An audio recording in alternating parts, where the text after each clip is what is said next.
Bonjour, je suis heureux de vous retrouver ce matin pour notre culte ensemble. Avant d'aller plus loin et de laisser Anne-Sophie et Mathieu nous conduire dans quelques chants, j'aimerais vous rappeler que nous ne sommes pas en train de regarder une vidéo. Vous n'êtes pas en train de regarder une vidéo. Nous sommes au culte. Adoptons les mêmes comportements, la même attitude que lorsque nous sommes à l'église. Vous n'aurez pas d'invité à midi, donc laissez la cuisine de côté. Je ne pense pas que le facteur vienne vous livrer un colis. Ne surveillez pas la boîte aux lettres pour que ce matin nous puissions être tous ensemble connectés. Ne vous contentez pas de suivre les paroles du chant. C'est un temps de louange.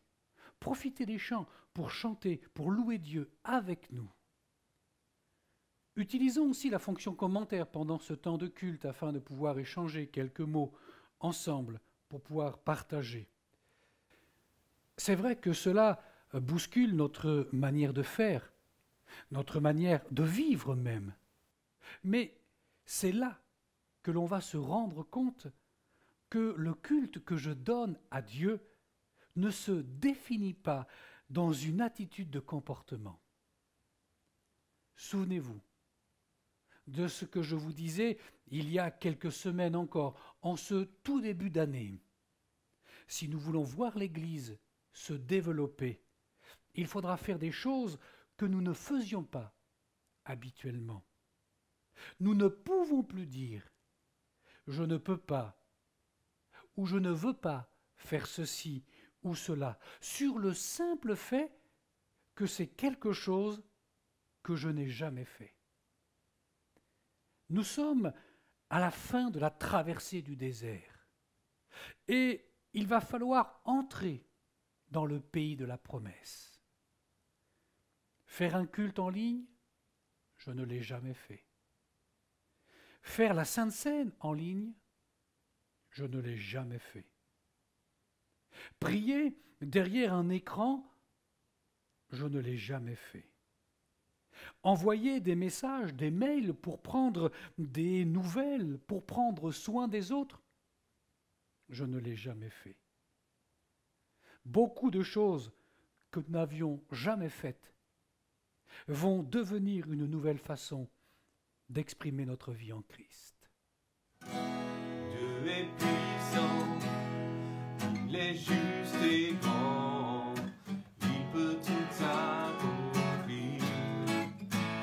Plus grand que nos pensées, plus grand que nos désirs, il a fait de grandes choses, élevé, vaincu la mort. Oui, il vit, mon Dieu est puissant, en son nom, j'ai la victoire.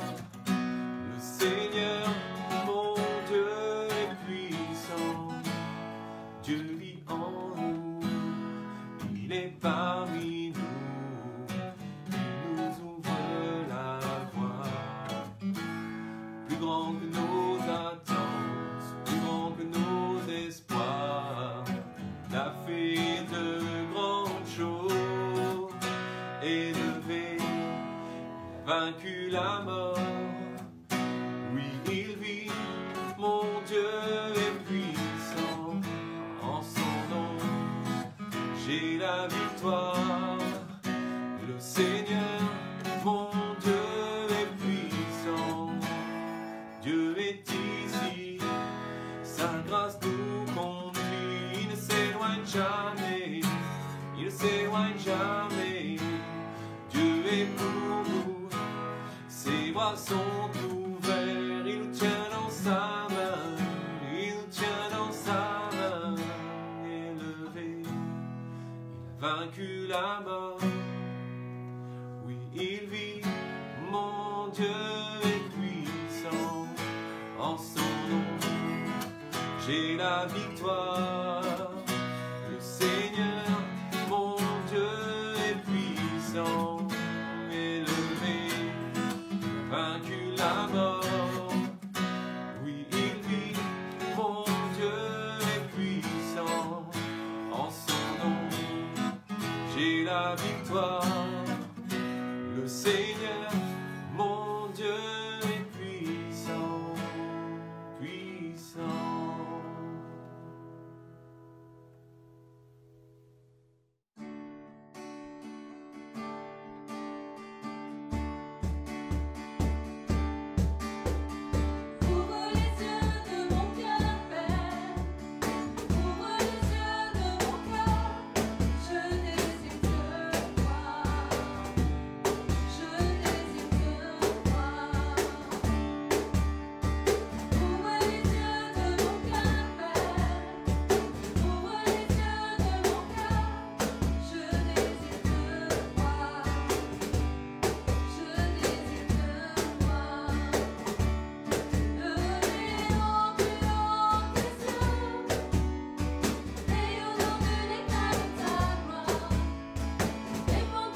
Il est bon de louer le Seigneur ensemble au travers de ces chants, comme nous venons de le faire et que nous aurons l'occasion de faire encore au travers de ces instants que nous passerons ensemble. Voulez-vous ce matin lire avec moi un texte dans l'évangile de Matthieu, au chapitre 6, et à partir du verset 25. C'est pourquoi je vous dis, ne vous inquiétez pas pour votre vie, de ce que vous mangerez, ni pour votre corps, de quoi vous serez vêtus. La vie n'est-elle pas plus que la nourriture et le corps plus que le vêtement? Regardez les oiseaux du ciel. Ils ne sèment ni ne moissonnent, et ils n'amassent rien dans les greniers, et votre Père céleste les nourrit. Ne valez-vous pas beaucoup plus qu'eux?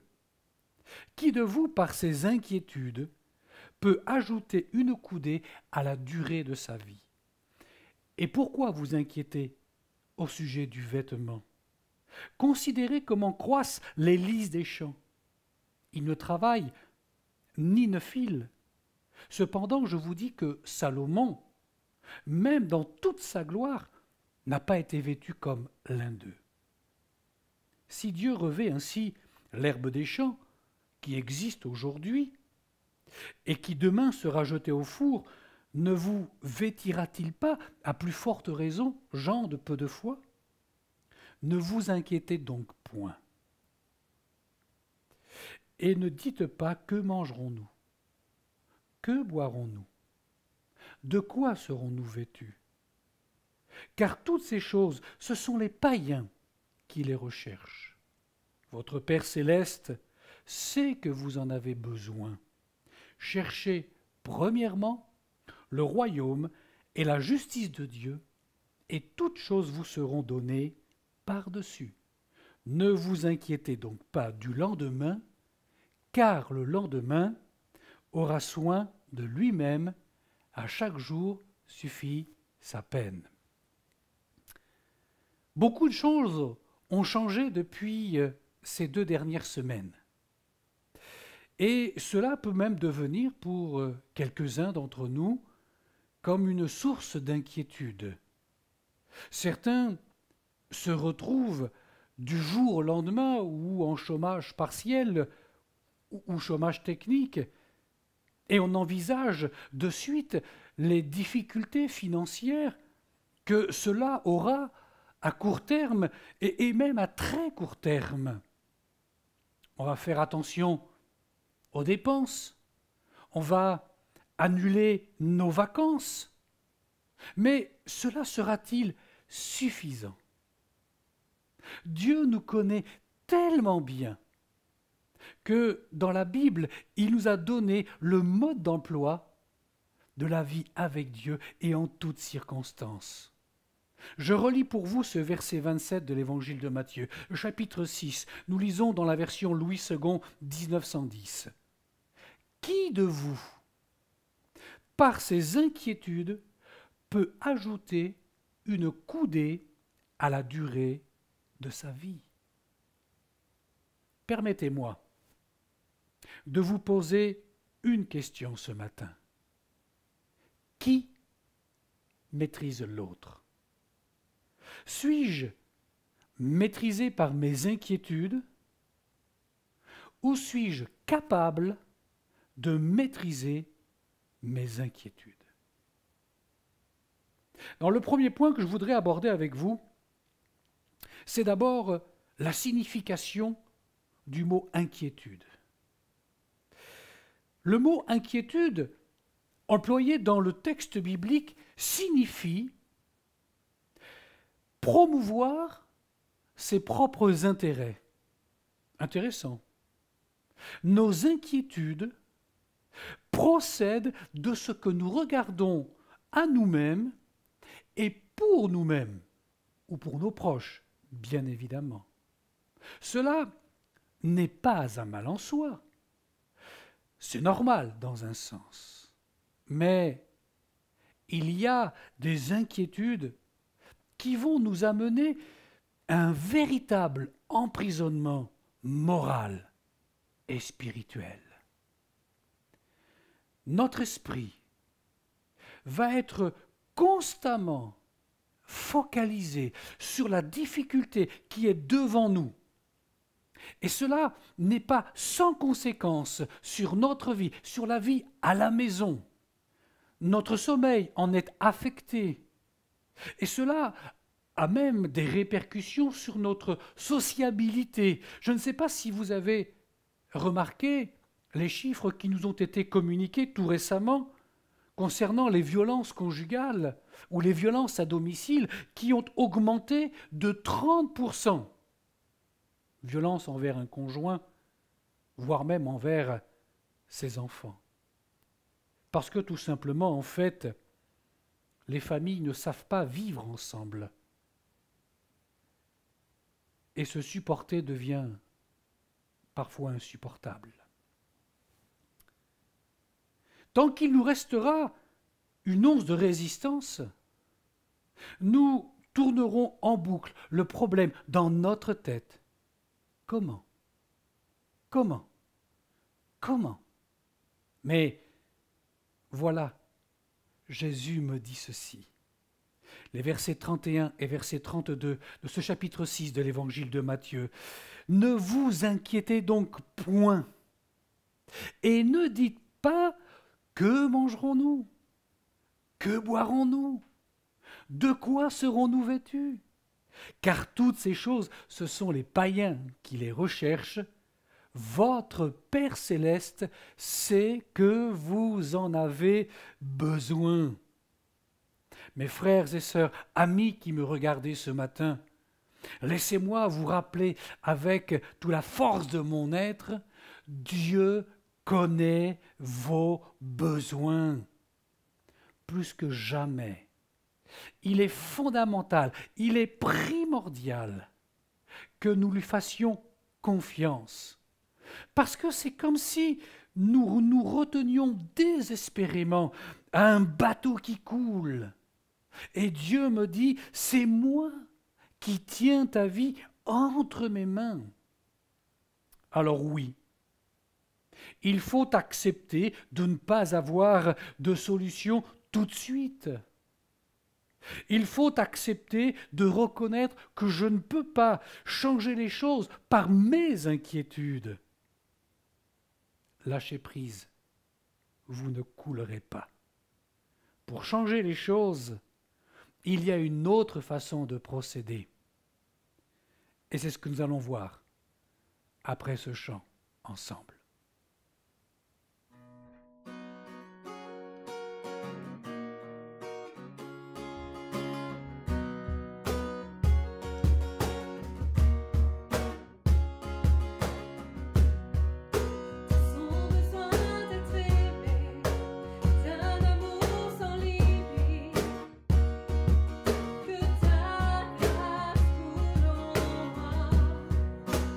Sans besoin de pardon.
sauve avec puissance.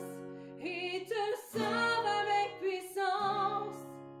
Pour toujours, Créateur de ton salut, Jésus a vaincu. Il a vaincu la mort. Amen. Dans notre première partie, nous avons évoqué la notion de lâcher prise. Nous avons expliqué que inquiétude, c'était le même mot que promouvoir ses propres intérêts. Nous avons parlé de cette résistance qu'on était capable d'offrir pour vraiment trouver des solutions. Et je terminais en disant qu'il y avait une autre façon de procéder.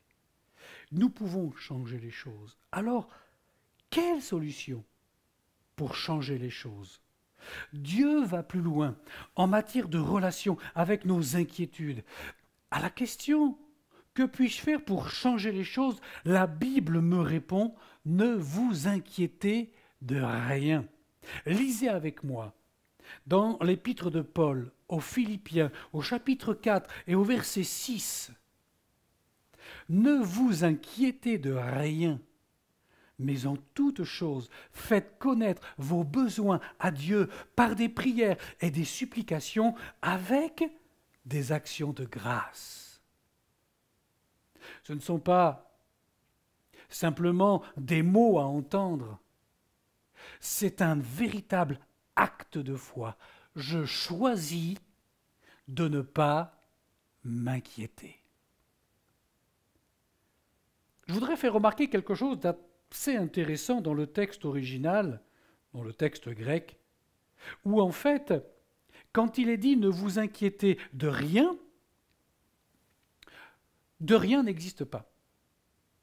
Il n'y est pas. Inquiétez-vous de rien. Voilà la chose à laquelle nous sommes autorisés à faire. Si nous devons nous inquiéter de quelque chose, c'est de rien.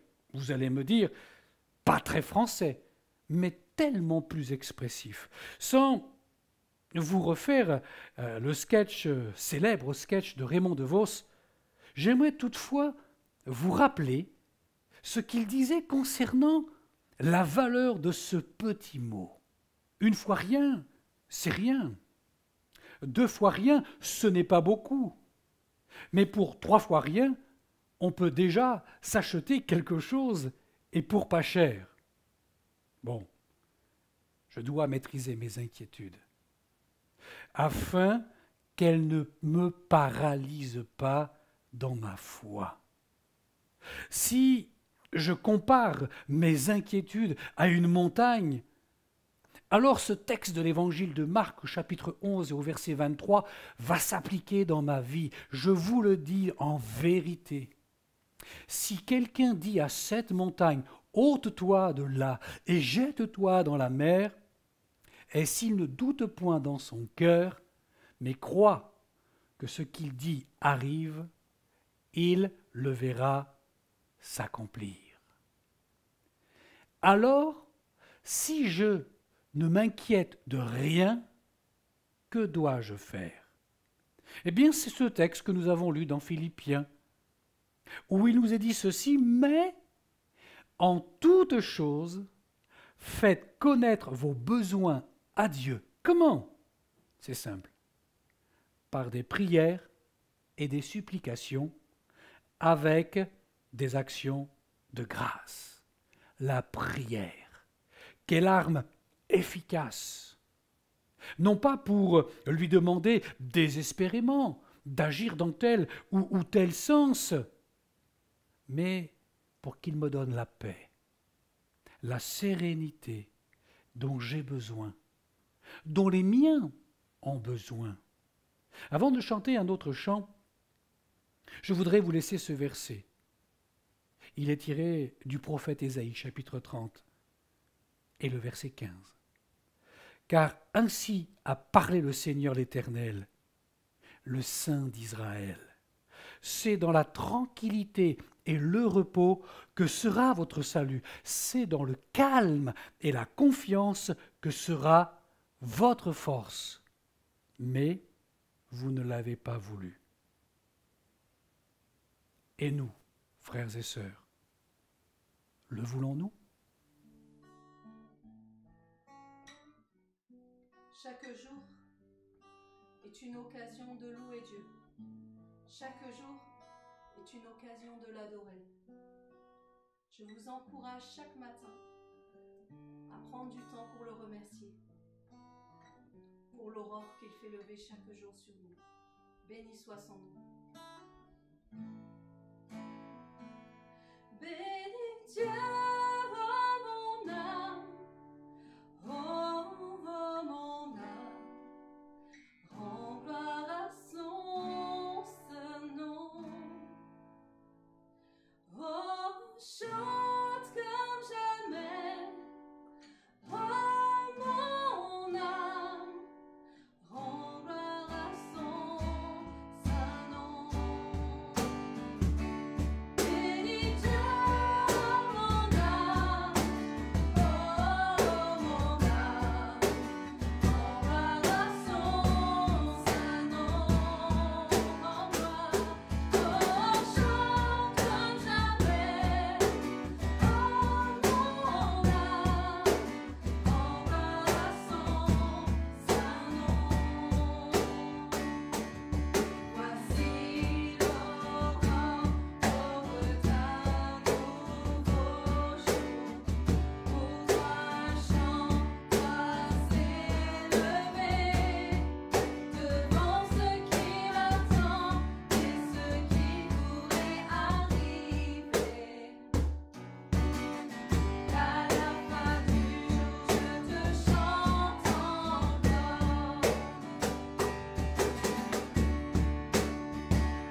Bénis Dieu, oh mon âme, oh mon âme, rends gloire à son saint nom, oui, rends gloire.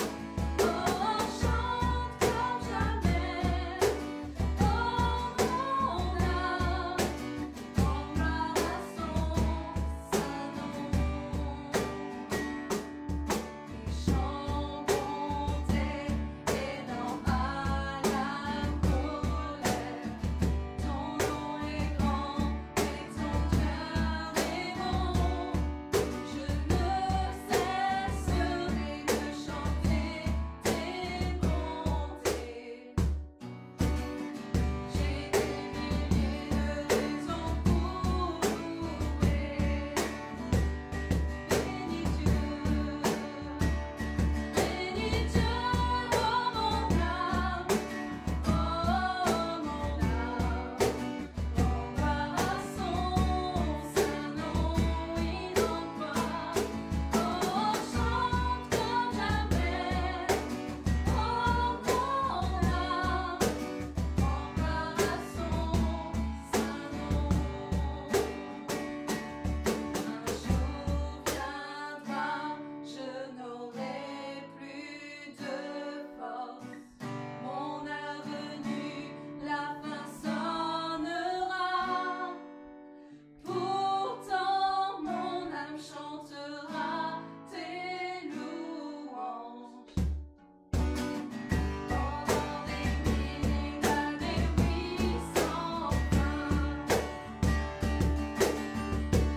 Bénis Dieu, oh mon âme, oh mon âme, rends gloire à son saint nom. Oh, chante comme jamais, oh mon âme, rends gloire à son saint nom. Bénis Dieu, oh mon âme, oh mon âme, rends gloire à son saint nom. Oh, chante comme jamais, oh mon âme, rends gloire à son saint nom. Rends gloire à son saint nom. Je terminais mon point précédent en posant une question. Le voulons-nous? En citant ce texte d'Ésaïe chapitre 30, verset 15, où la fin de ce verset nous dit que c'est dans le calme et la confiance que sera votre force. Mais Dieu de préciser au peuple d'Israël, vous ne l'avez pas voulu. Bien sûr que nous voulons la force, la tranquillité, le calme, le repos. Mais pour cela, il est indispensable de comprendre que nous ne devons pas nous inquiéter.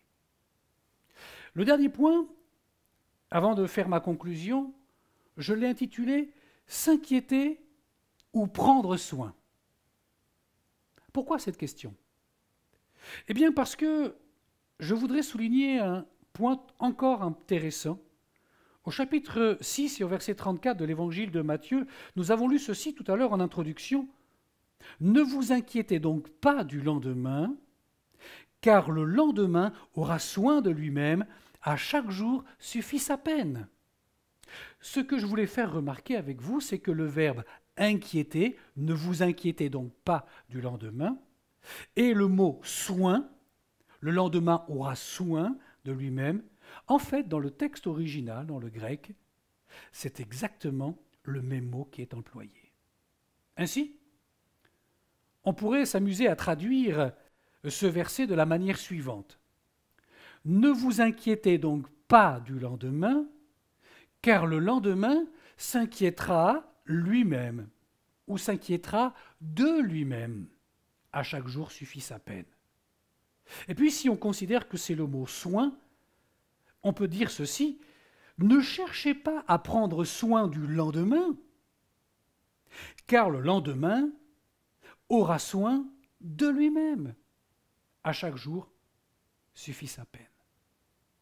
Ce qui ressort de cette façon de voir, c'est que nous n'avons pas de pouvoir sur le déroulement des choses. Je suis contraint de suivre le mouvement, sans pour autant être un mouton de Panurge.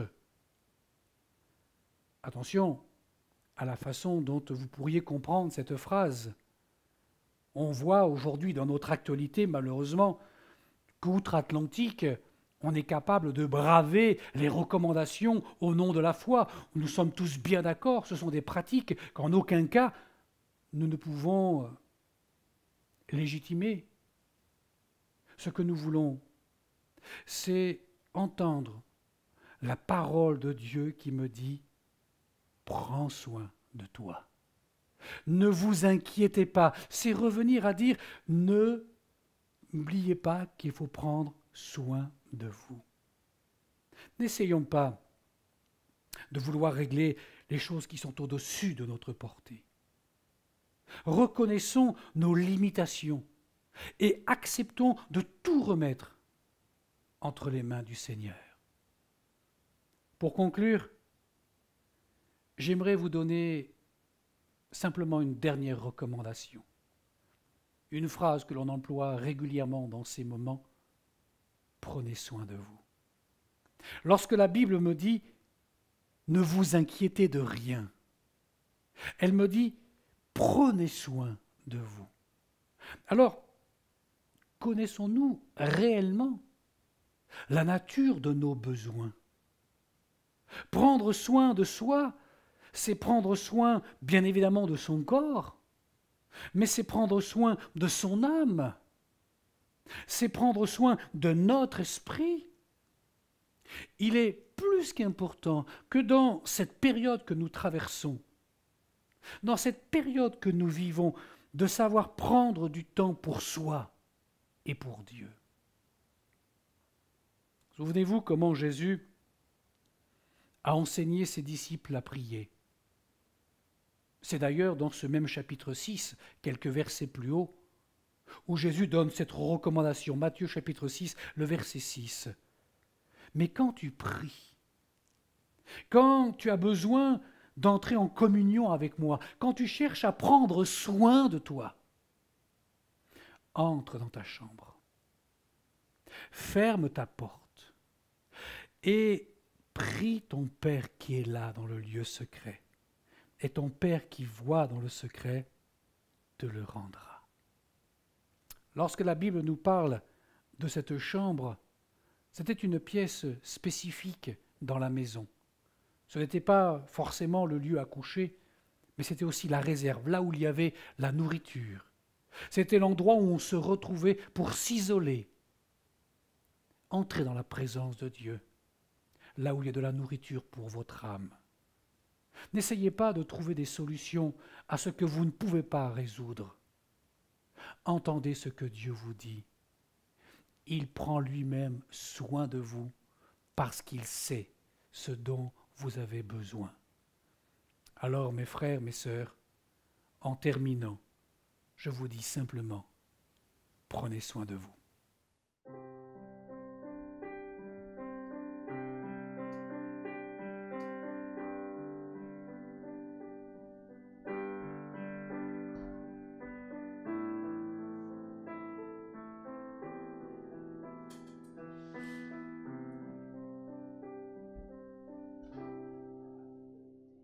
Quand vacille ton courage, quand tes yeux sont éplorés, tu ne vois que de l'orage sous un ciel ténébré. Crois, ta joie va renaître, de ces mots tu te souviens, gravé sur la main du Maître, je ne m'inquiète point. Malmené dans cette vie, ballotté par l'océan, peut-être que si tu cries, aucun homme ne t'entend. Oui, ces mots tu dois connaître, c'est ton phare dans la nuit, gravé sur la main du Maître. Non, jamais Dieu ne m'oublie. Dans sa main, quelle allégresse, quelle paix pour chaque jour. Si je suis dans la faiblesse, je suis fort à son amour. Et quand crise va m'apparaître, m'appeler à lui bientôt. Porté par la main du Maître, avec lui j'irai là-haut.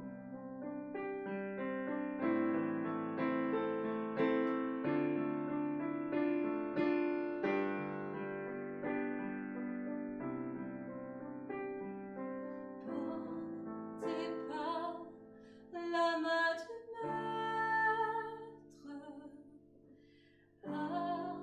avec lui j'irai là-haut.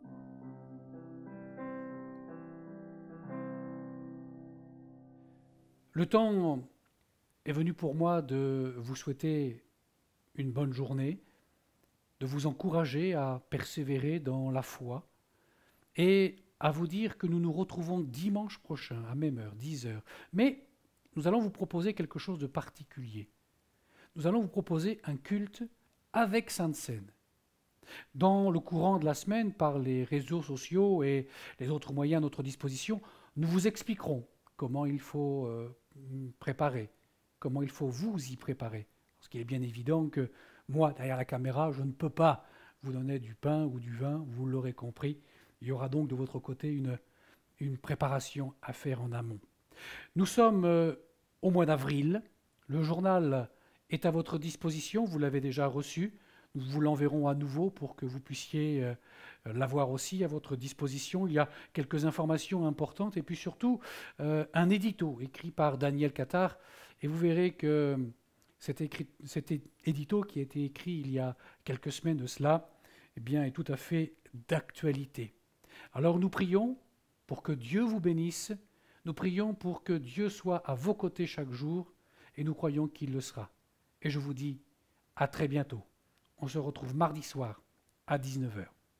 En toi les humbles sont bénis, en toi les faibles sont affermis, les cœurs brisés tu rétablis, donnant la vie. Cet amour qui peut libérer, cet amour qui peut restaurer, nous appelle par notre nom, nous appelle par notre nom. Ce Dieu qui créa tout l'univers, ce Dieu qui va mourir au calvaire, nous appelle par notre nom, nous appelle par notre nom. À ceux qui doutent dans la foi, aux chancelants tu tends les bras, tu les appelles de ta voix. Venez à moi, cet amour qui peut libérer, cet amour qui peut restaurer, nous appelle par notre nom, nous appelle par notre nom. Ce Dieu qui créa tout l'univers, ce Dieu qui va mourir au calvaire, nous appelle par notre nom, nous appelle par notre nom. De ta voix, nous appelle à la croix. De ta voix, nous appelle à la croix. Cet amour qui peut libérer, cet amour qui peut restaurer, nous appelle par notre